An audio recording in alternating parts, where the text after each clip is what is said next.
Ndugu msikilizaji wangu, ninakusalimu kwa jina la Yesu Kristo Mwokozi. Awali ya yote nijitambulishe kwako. Jina langu naitwa Innocent Julius Ntawiga ya Konongo. Ni mwalimu na mwinjilisti wa neno la Mungu ambayo Mungu amekuwa akinitumia katika maeneo mbalimbali. Na nimemwona Mungu akitenda makubwa.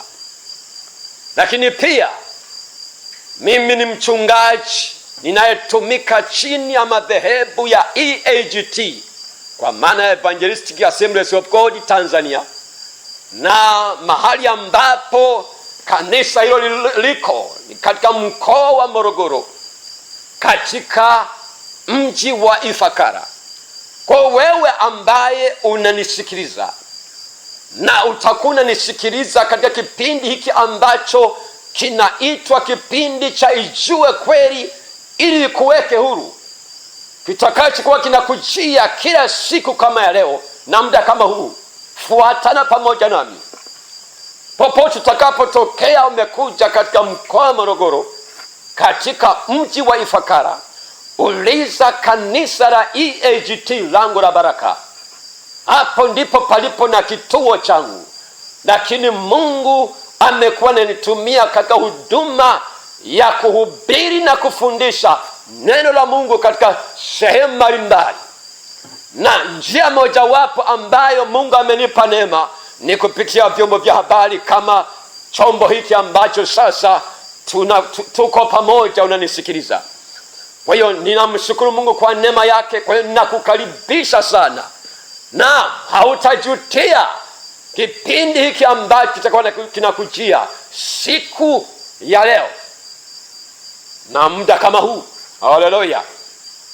Na sasa ninao ujumbe ambao Mungu amenipa, na huo ujumbe nataka nifundishe kwa habari ya kuzijua fikira za shetani.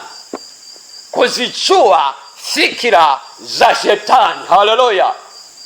Kwa nini kuzijua fikira za shetani?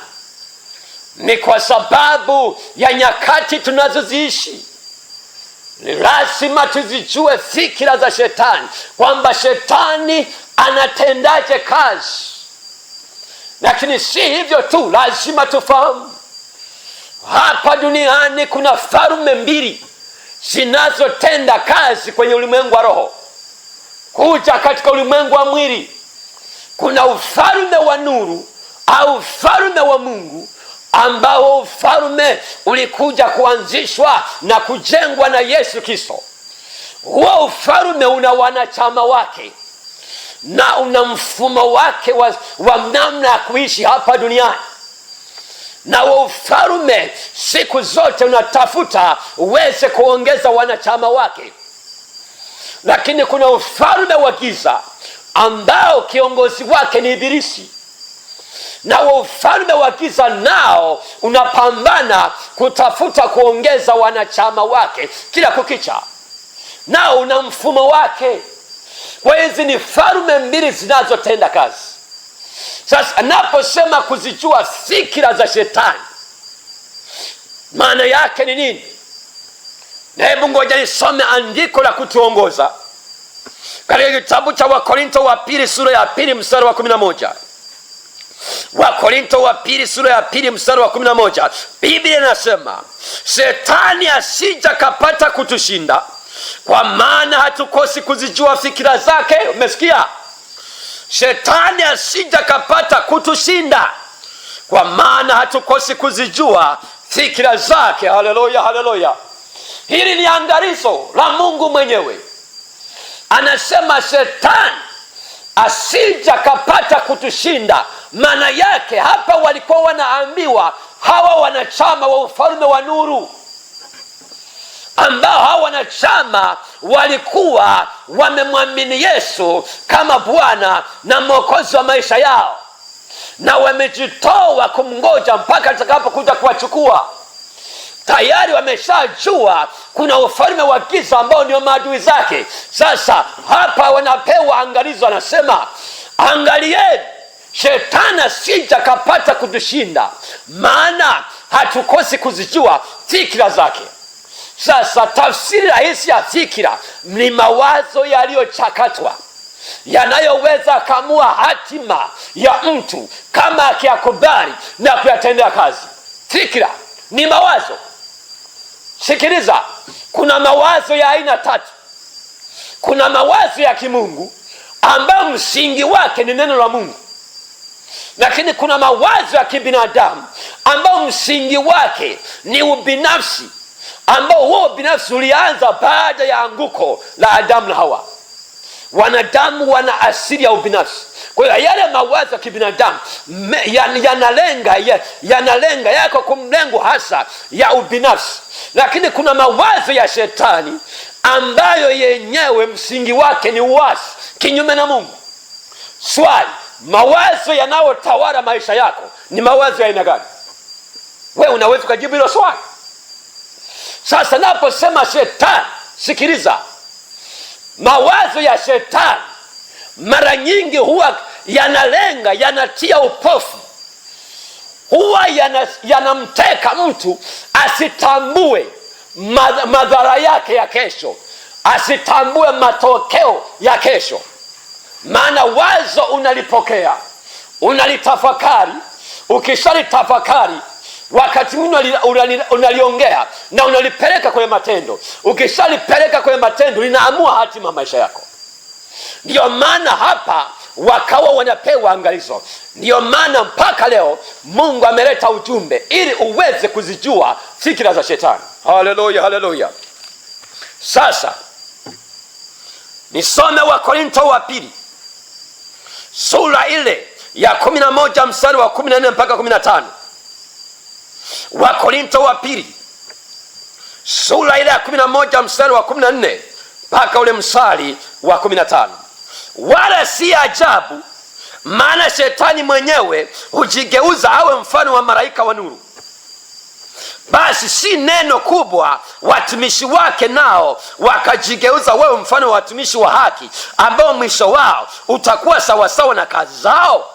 Narudia, wala si ajabu, maana shetani mwenyewe hujigeuza awe mfano wa malaika wa nuru. Basi si neno kubwa watumishi wake nao wakajigeuza wawe mfano wa watumishi wa haki, ambao mwisho wao utakuwa sawasawa na kazi zao. Mmesikia? Maana yake anasema hivi, shetani naye na watumishi wake.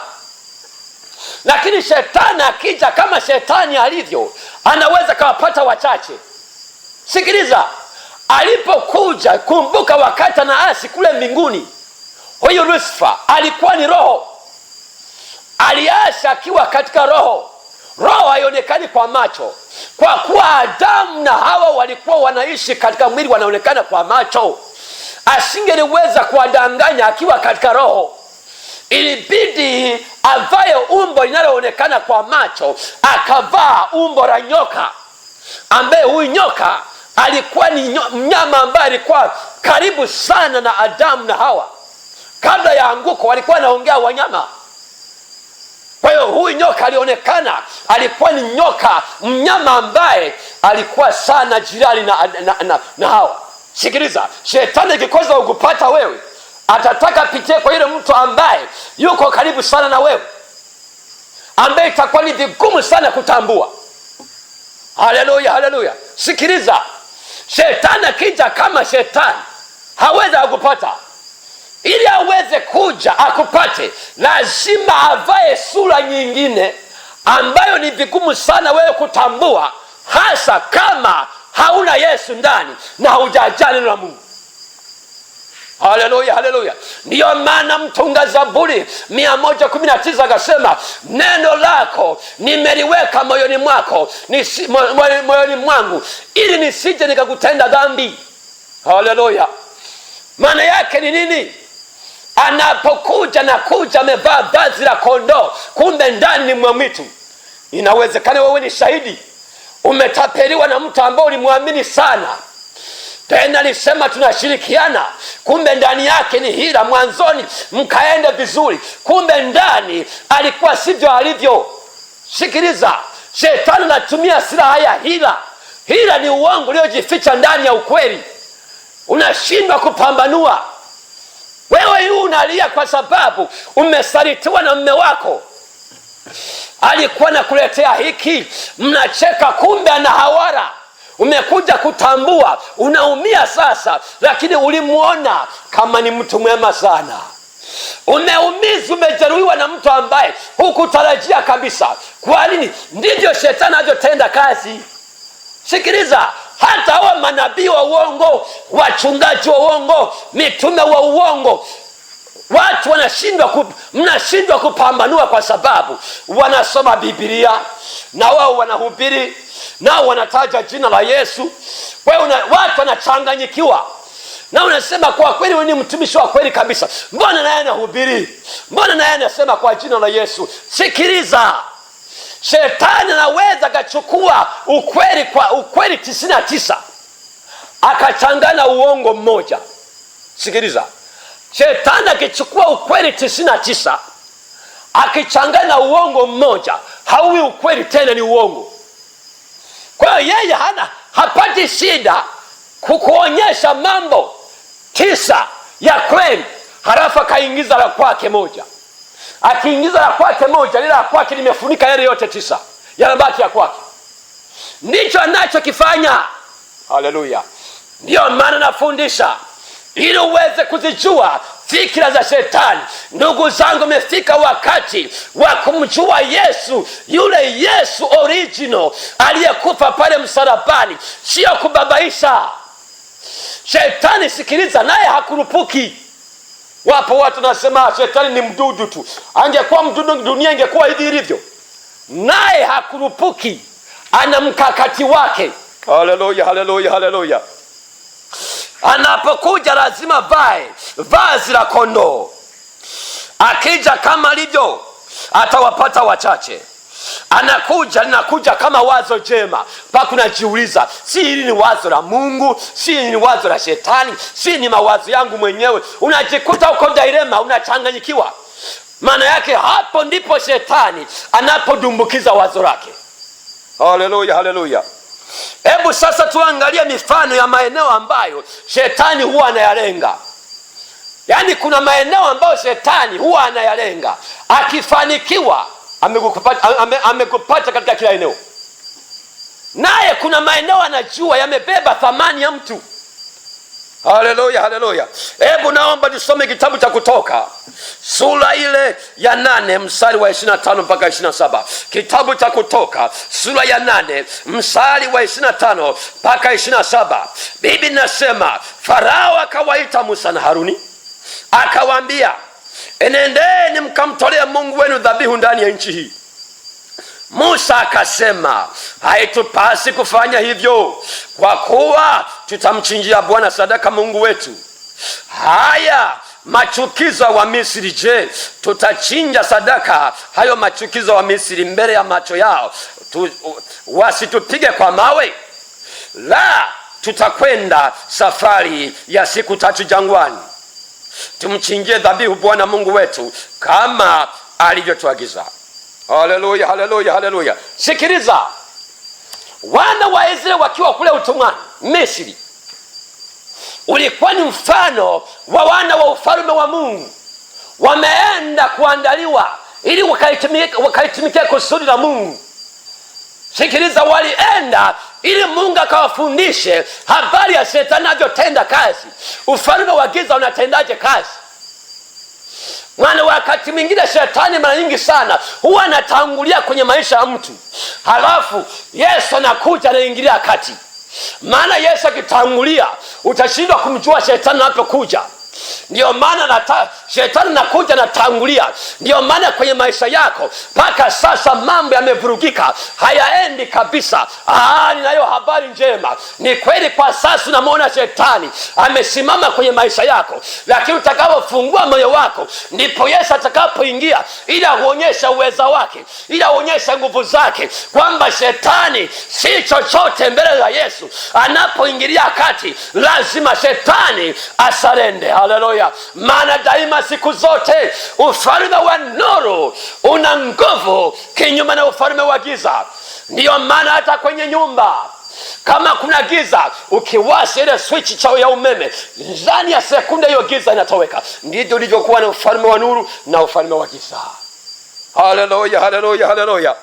Sikiliza, wakati wakiwa utumwani Misri, ulipofika wakati wamelia sababu ya yale mateso aliyowatumikisha Farao, aliyekuwa ni unabii wa Shetani na watumishi wake, akawatumikisha Mungu, akakumbuka, akayaona machozi, akamwinua Musa ambaye alikuwa ni unabii wa Yesu kuwatoa utumwani Misri.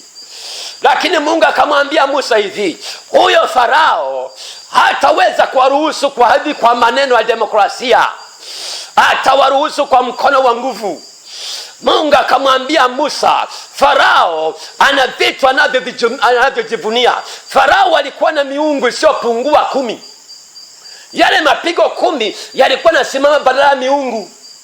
Mungu akamwambia Musa, lazima kuipiga kwanza hizo miungu ya Farao. Itakapopigwa atawaachia, ndipo atakapojua hapana Mungu isipokuwa ni mimi, Mungu wa kweli pekee. Haleluya. Sikiliza, ilipofika sasa kwenye pigo hili, lilikuwa ni pigo la 4 la inzi. Kulikuwa na Mungu ambaye Farao alikuwa anaamrisha kwamba anaweza kazuia inzi kwenye nchi zisije kukaleka sababisha uharibifu.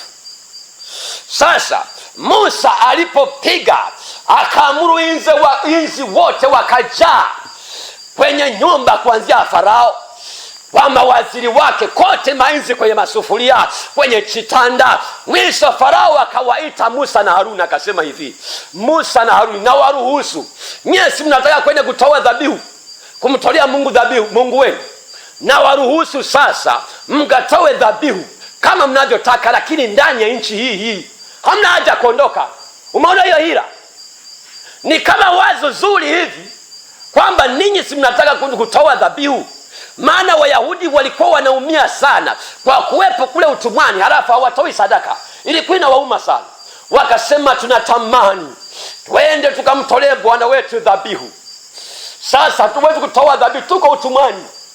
Farao akawaambia, mnaweza mkatoa dhabihu, lakini ndani ya nchi hamna haja kuondoka. Musa akasema hivi, lazima tuondoke. Alizitambua fikira za Shetani. Haleluya. Lazima utambue Shetani napita wapi. Haji kama Shetani, linakuja kama wazo jema, anakuja kama mtu mwema, amevaa kana kwamba ana mawazo mazuri sana, anakupenda, kumbe ni nyoka. Haleluya. Musa akatambua, akasema lazima tuondoke.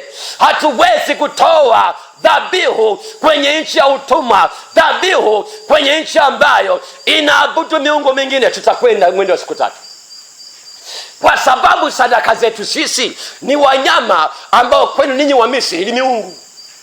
Sikiliza, anaposema na waruhusu mkatoe dhabihu ndani ya nchi, tafsiri ya Kiroma yake ni hivi: Shetani anaweza kukuruhusu ufanye mambo ya kimungu, lakini moyo wako ukabaki kwake. Narudia, Shetani haoni kazi kukuruhusu, kukuachia ufanye mambo ya kimungu, lakini moyo wako unabaki kwake. Haoni shida kukuruhusu imbe kwaya, lakini moyo wako bado unawaza dhambi, unazini. Haoni kazi kuruhusu. Inawezekana tena ni kiongozi wa dini kanisani kwako, ni mzee wa kanisa, ni mchungaji, wala hatungekuwa askofu kwa Shetani wala imtishi. Swali, moyo wako umempenda Mungu kuliko vitu vyote? Moyo wako umejiachilia kwa Kristo mwenyewe? Hiyo ndio swali. Unaweza ukafanya mambo ya kimungu kwa nje katika mwili, lakini moyo wako uko kabisa upande wa Shetani kabisa, haujapona. Haleluya. Ni huzuni ya ajabu. Hii ni hila ambayo Shetani ameitumia sana. Hii amekamata ulimwengu, watu wanafanya mambo ya kimungu. Unaweza ukachangia hata michango kanisani, unategemewa sana, wala haimtishi Shetani hilo. Kinachomtisha shetani ni Yesu ndani yako, ni utakatifu, ni maisha ambayo kwa kweli umeipa dhambi kisogo. Hicho kinamtisha. Unajua jinsi anavyotenda kazi. Sikiliza, ukisoma Injili ya Mathayo sura ya 19 mstari wa 16 mpaka 22, utakutana kisa kimoja cha kijana mmoja aliyekuwa tajiri. Siku moja akamwendea Yesu akamwambia, Bwana, nifanye kitu gani ili nipate uzima wa milele? Mwalimu mwema, niambie nifanye nini nipate uzima wa milele? Yesu akamwambia, kwa nini unaniita mwema? Aliye mwema ni mmoja tu. Unajua kwa nini Yesu alimwambia hivi? Ni kwa sababu siku chache zilizokuwa ziko mbele yake alikuwa anakwenda kubeba dhambi za wanadamu. Ndio maana akasema aliye mwema ni mmoja. Maana alikuwa anatarajia kwenda kufanyika kwa dhambi. Akamwambia Yesu akamwambia, unazijua amri? Akasema, naam nazijua. Nitajie. Yesu akamwambia, usizini, usiibe, usishuhudie uongo, waheshimu baba yako. Yule kijana akamwambia, hayo yote nimeyafanya toka utoto wangu, nimepungukiwa na nini? Kwa kujidai. Yesu alipochungulia ndani ya moyo wake akaona wala sio Mungu ameweka kiti cha enzi kwenye moyo wake, ila ni mali.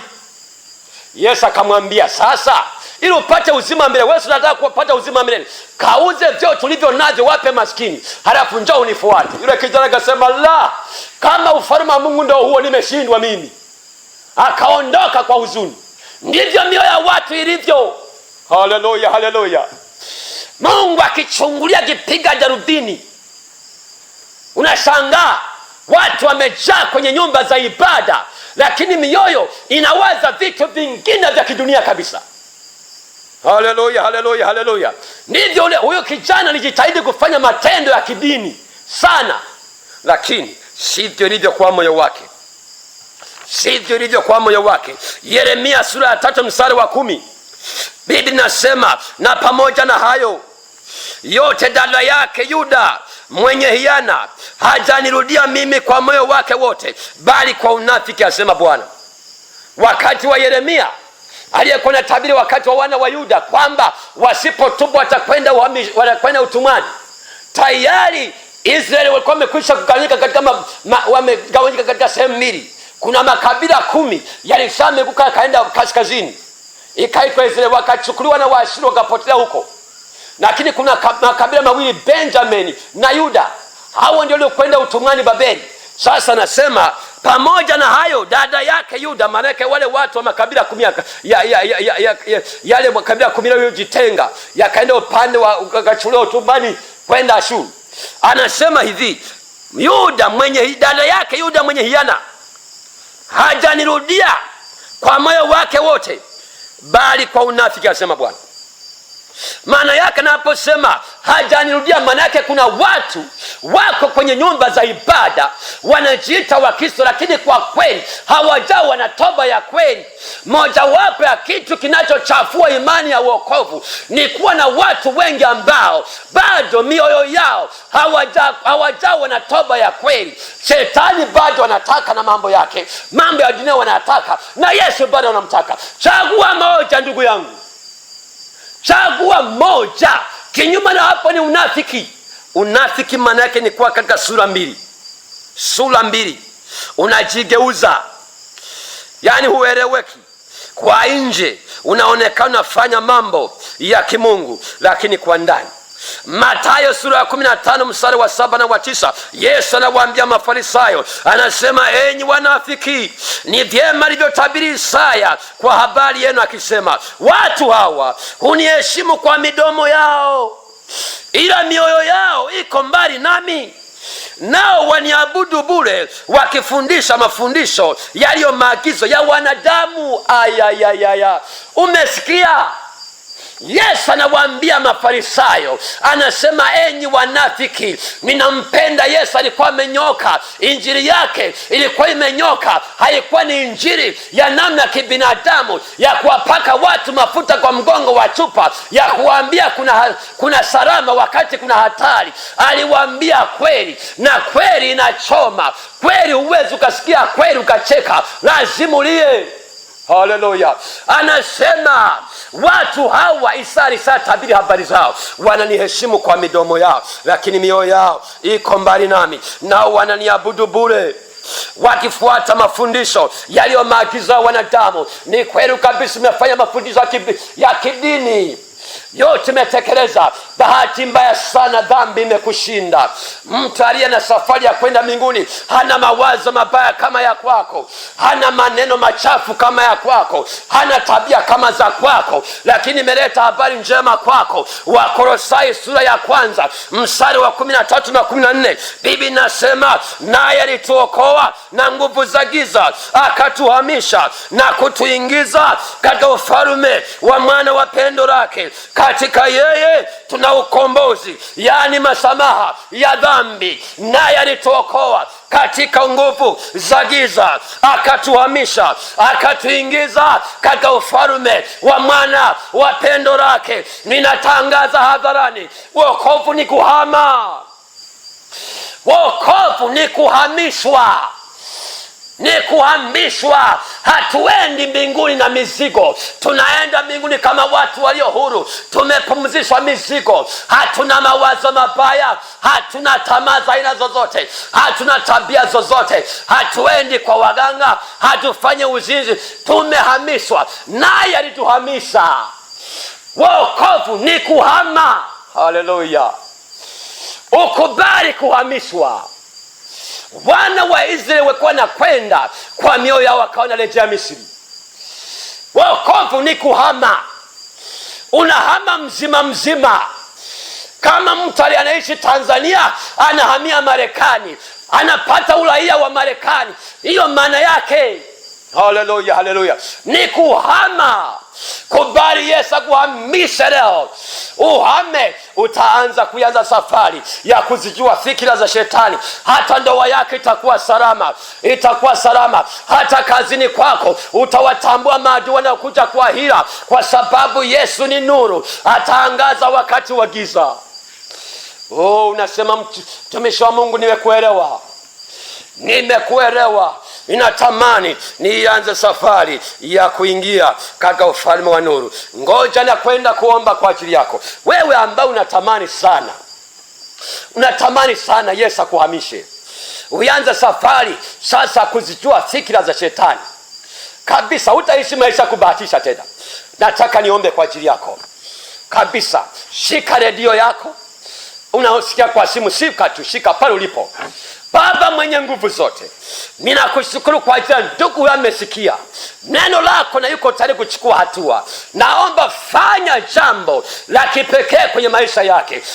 Baba, muhamishe sasa, mponye Mwokozi, kwa jina la Yesu. Kila vifungo na kila nira, kila madhabahu, kila roho kamata, roho za uasi, mawazo ya shetani, ninayang'oa ndani yake. Kama ni mgonjwa, kama ni mdhaifu, ninaachilia roho wa uzima apenye kuanzia kwenye kichwa mpaka kwenye nyayo za miguu. Ninang'oa kila madhabahu, ninachomoa aina zote za majini. Kama kuna pepo unanisikia ndani ya mama, kijana, baba huyo, lipuka, mwachie kwa jina la Yesu. Lipuka, mwachie, chomoka, tatuka. Kama ni ugonjwa, mwachie sasa kwa jina la Yesu Kristo. Ninaachilia moto ukulambe, ewe ugonjwa, kwa jina la Yesu. Tii mamlaka.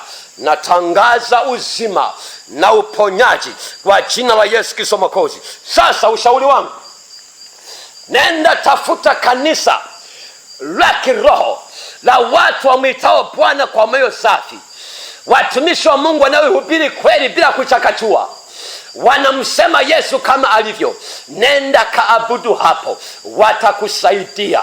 Unatamani mawasiliano kuwasiliana mimi, naomba unipigie simu 0687 47 31 0687 47 31 21. Ipi naweza kutumia hata kwa njia ya WhatsApp. Lakini kuna 0624 160 799. Narudia 0624 160 799. Nina uhakika huko mbele nitakwambia kwa habari ya mitandao ya kijamii. Endelea kufuatilia pamoja nami. Kwa hiyo naomba tukutane wiki ijayo, siku kama ya leo na muda kama wa leo. Hebu waambie na watu wengine, waambie wako mbali, mahali ambapo sauti nasikika. Lakini wakati mwingine unaweza ukachukua mahubiri haya kwa njia ya WhatsApp ukauna watumia watu wako nje ya nchi, na kwa njia yote, na Mungu akutendee mema. Nitakwambia huko mbele akaunti za mitandao ya kijamii, ili unafuatia mahubiri ambayo nimekuwa nafundisha. Mungu ameponya wengi, amefungua wengi. Tukutane wiki ijayo, muda na siku kama ya leo. Bwana akutendee mema. Ndugu msikilizaji wangu, ninakusalimu kwa jina la Yesu Kristo Mwokozi. Awali ya yote nijitambulishe kwako. Jina langu naitwa Innocent Julius Ntawiga ya Konongo. Ni mwalimu na mwinjilisti wa neno la Mungu ambaye Mungu amekuwa akinitumia katika maeneo mbalimbali. Naam, nimemwona Mungu akitenda makubwa.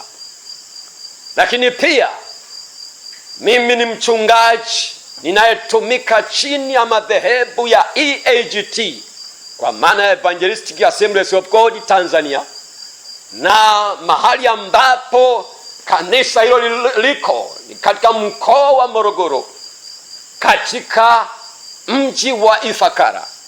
Kwa wewe ambaye unanisikiliza na utakuna nisikiliza katika kipindi hiki ambacho kinaitwa kipindi cha Ijue Kweli ili kuweke huru, kitakachokuwa kinakujia kila siku kama ya leo na muda kama huu, fuatana pamoja nami popote utakapotokea. Umekuja katika mkoa wa Morogoro, katika mji wa Ifakara, uliza kanisa la EAGT Lango la Baraka. Hapo ndipo palipo na kituo changu. Lakini Mungu amekuwa ananitumia katika huduma ya kuhubiri na kufundisha neno la Mungu katika sehemu mbalimbali, na njia mojawapo ambayo Mungu amenipa neema ni kupitia vyombo vya habari kama chombo hiki ambacho sasa tuko pamoja, unanisikiliza. Kwa hiyo ninamshukuru Mungu kwa neema yake. Kwa hiyo ninakukaribisha sana, na hautajutia kipindi hiki ambacho kitakuwa kinakujia siku ya leo na muda kama huu. Haleluya. Na sasa ninao ujumbe ambao Mungu amenipa, na huo ujumbe nataka nifundishe kwa habari ya kuzijua fikira za Shetani. Kuzijua fikira za Shetani. Haleluya. Kwa nini kuzijua fikira za Shetani?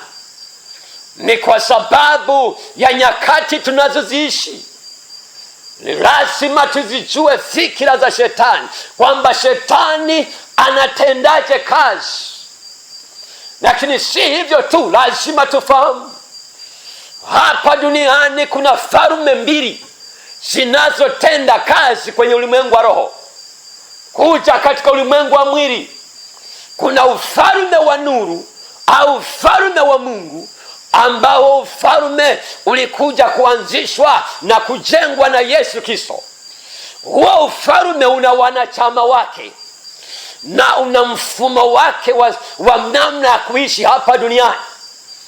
Na huo ufalme siku zote unatafuta uweze kuongeza wanachama wake. Lakini kuna ufalme wa giza ambao kiongozi wake ni Ibilisi. Na huo ufalme wa giza nao unapambana kutafuta kuongeza wanachama wake kila kukicha, nao una mfumo wake. Kwa hizi ni falme mbili zinazotenda kazi. Sasa anaposema kuzijua fikira za Shetani, maana yake ni nini? Na hebu ngoja nisome andiko la kutuongoza katika kitabu cha Wakorinto wa pili sura ya pili mstari wa 11. Wakorinto wa pili sura ya pili mstari wa 11. Biblia inasema, Shetani asija kapata kutushinda, kwa maana hatukosi kuzijua fikira zake. Umesikia? Shetani asija kapata kutushinda, kwa maana hatukosi kuzijua fikira zake. Haleluya, haleluya. Hili ni angalizo la Mungu mwenyewe. Anasema shetani